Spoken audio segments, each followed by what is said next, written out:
السلام علیکم ورحمۃ اللہ وبرکاتہ۔ علماء کرام فرماتے ہیں کہ فرمایا نبی کریم صلی اللہ علیہ وسلم نے آخری وقت میں تم قرآن کو اور میری سنت کو مضبوطی سے پکڑے رہنا، تم گمراہی کی طرف نہیں جاؤ گے۔ میرے محترم بزرگوں، بھائی، دوستو، یہ اسلام کی دو مضبوط ستون ہیں، قرآن اور حدیث۔ اس کو اگر چھوڑ دو گے تو گمراہی کے راستے پہ چلے جاؤ گے۔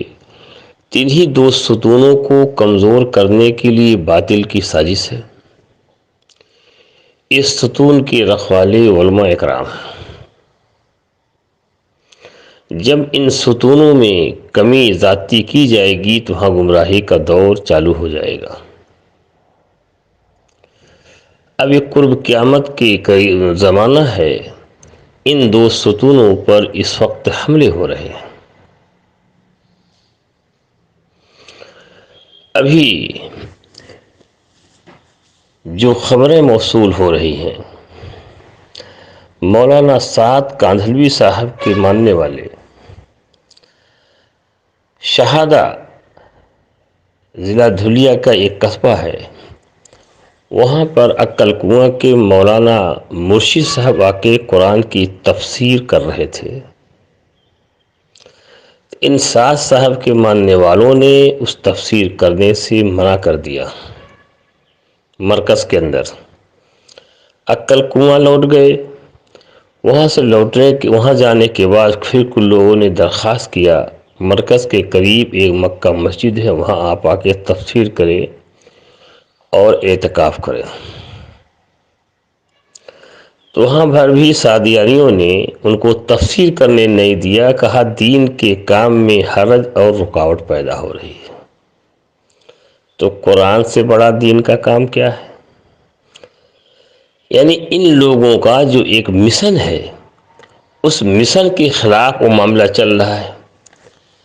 جو سننے میں آیا ہے واللہ عالم کیا صحیح کیا غلط، جمعہ کی تقریر میں انہوں نے کچھ عقائدی بات کی، جس پہ کسی نے پوچھا کہ مسجد ضرار کو بنانے والے، اکٹھا ہونے والے کون لوگ تھے؟ عالم دین ہیں، استاد حدیث ہیں۔ انہوں نے کہا کہ مسجد ضرار کو بنانے والے، اکٹھا ہونے والے منافق تھے۔ چونکہ سعد صاحب کہتے ہیں کہ ایمان والے تھے، انہوں نے منافق کیا، جس کی وجہ سے ان کے پیچھے پڑ گئے۔ ابھی عید کے 2 دن کے بعد، عید کے دن مولانا حسام الدین صاحب نلگنڈا جامع عیدگاہ میں ایک تقریر کی۔ اس تقریر میں انہوں نے کہا کہ فضائل اعمال کو یہ لوگ وہاں رکھتے ہیں جہاں کوڑا دان ہوتا ہے، اور جو جماعتیں آتی ہیں اللہ کے بندوں کو اللہ کے دین کی طرف دعوت دینے کے لیے، جو بھگایا جاتا غلط ہے، ان کے گھر پہ پہنچ گئے ان کو زدکوب کرنے کے لیے۔ تو یہ سارے حالات ہیں جو معتبر ذرائع سے خبریں موصول ہو رہی ہیں۔ یہ تبلیغی جماعت، خاص طور سے مولانا سعد صاحب کے لوگ، بہت جگہ سے اطلاعات ہیں کہ انہوں نے تفسیر قرآن کو بند کرا دیا ہے۔ یہ حالات ہیں اس وقت کے زمینی۔ جو آدمی، جو امام وقت نہ لگایا ہو، اس کو امامت سے ہٹایا جا رہا ہے۔ جو مولانا سال بھر لگایا نہ ہو، وہ حیات الصحابہ نہیں پڑھ سکتا ہے۔ کیا حالات ہیں، کیا معاملہ ہے؟ یعنی ان کا جو نظریہ ہے، اس نظریے کی جو تبلیغ نہ کرے، اس کو مسجدوں میں آنے نہیں دے رہے۔ اللہ یہ کہتے ہیں مولانا سعد کاندھلوی صاحب، اللہ کے ہاتھ میں ہدایت ہوتی تو نبیوں کو کیوں بھیجتے؟ جبکہ اللہ تعالیٰ فرماتا ہے انک لا تہدی من احببت ولکن اللہ یہدی من یشاء۔ اس آیت کی خلاف سری ورزی کرتے ہیں۔ اللہ تعالیٰ فرماتا ہے مسجد ضرار بنانے والے منافق تھے، کہتے ایمان والے تھے۔ موسیٰ علیہ السلام کے بارے میں کہتے ہیں کہ موسیٰ علیہ السلام دعوت چھوڑ کے عبادت میں چلے گئے، اس لیے 5,88,00,000 بنی اسرائیل گمراہ ہو گئی، یعنی نبیوں کی دعوت گمراہی کی ہو گئی۔ اس قسم کے غلط نظریات یہ پیش کر رہے ہیں۔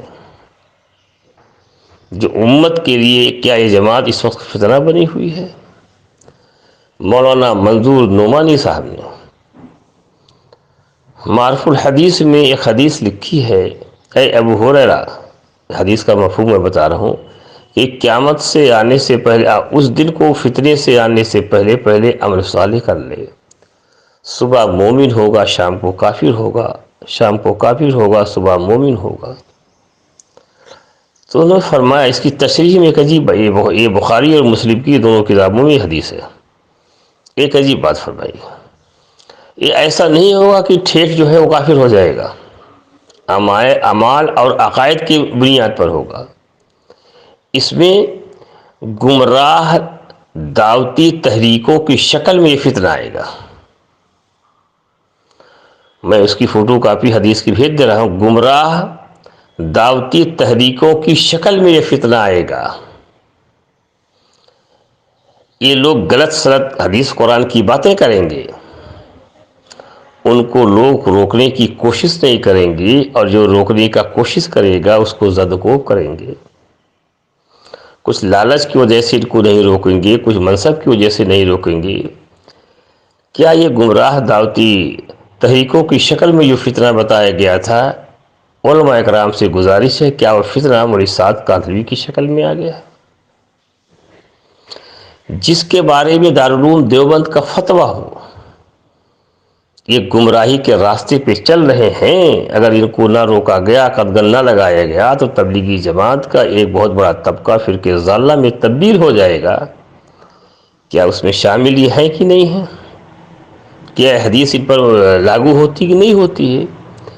دوسری ایک حدیث ابن کثیر میں، علامہ امام الدین ابن کثیر نے لکھا ہے تفسیر ابن کثیر میں، مفہوم میں بتا رہا ہوں کہ اے کعب ابن عجرہ، اللہ تمہیں بیوقوفوں کی سرداری سے بچائے۔ تو نے پوچھا، اے اللہ کے رسول صلی اللہ علیہ وسلم، یہ بیوقوفوں کی سرداری کیا ہے؟ کہے کچھ لوگ ہوں گے، کچھ سردار آئیں گے جو میرے سنت کے خلاف عمل کریں گے، لوگ ان کی پیروی کریں گے، ان کی باتوں کو مانیں گے۔ تو جو ان ایسے سرداروں کی پیروی کرے گا، نہ میرا تعلق ان سے ہے، نہ ان کا تعلق مجھ سے ہے، نہ میرے حوض کوثر پر پانی پئیں گے۔ جب المدارس دارالعلوم دیوبند اور سارے مدرسوں نے متفقہ طور پر اس فتوے کی تائید کی ہے کہ گمراہی کے راستے پہ چل رہے ہیں، کیا ان کے ماننے والوں پر یہ حدیث لاگو ہوگی کہ نہیں ہوگی؟ یہ امت مسلمہ کے لیے ایک بہت بڑا فتنہ ہے۔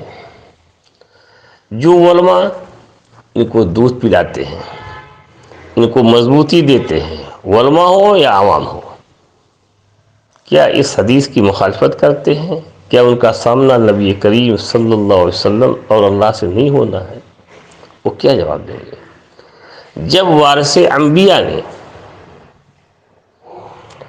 اب ایک بات اور جان لو، معرف القرآن میں مفتی محمد شفیع صاحب لکھتے ہیں کہ تمہیں کوئی تنازع ہو جائے تو حضور کے پاس لے جاؤ، حضور جو فیصلہ کریں وہ تم کو ماننا ہے، اور حضور کے فیصلے کو نہ ماننا کفر ہے۔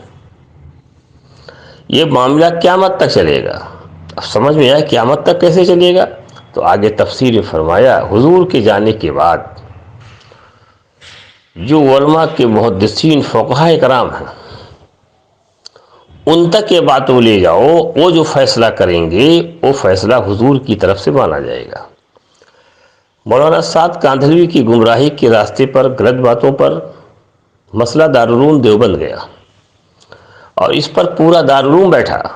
فرماتے ہیں لوگ دارالعلوم کے پہلے تو صرف مفتیان کرام فتویٰ دیتے تھے، لیکن اس محفل پر پورا دارالعلوم بیٹھا، اور پورا دارالعلوم نے اس پہ غور و خوض کیا، اور غور و خوض کرنے کے بعد ان کے اوپر یہ فتویٰ لگایا کہ گمراہی کے راستے پہ چل رہے ہیں۔ تو اس فتوے کے نہ ماننا کس زمرے میں آئے گا، یہ علماء کرام بتائیں۔ اور اس فتوے کی تائید مظاہر العلوم، مدرسہ شاہی، مدرسہ ڈاویل، ملک اور بیرون ملک کے بیشتر مدارس نے تائید کی۔ اب اس فتوے کا نہ ماننا، یہ کفر لاگو ہوگا کہ نہیں لاگو ہوگا، یہ علماء کرام بتائیں۔ اور جو قرب قیامت کی علامتوں سے بتایا گیا تھا کہ گمراہ دعوتی تحریکوں کی شکل میں وہ فتنہ آئے گا، کیا یہ گمراہ دعوتی تحریکیں یہ مولانا سعد کی شکل میں آیا ہے یا نہیں آیا ہے، یہ تو فیصلہ علماء کرام کریں گے۔ آپ ہی بتائیں، میں نے کچھ حدیث کے متن پڑھ دیے ہیں، اب آپ لوگ فیصلہ کرو آپ کس کا ساتھ دیں گے۔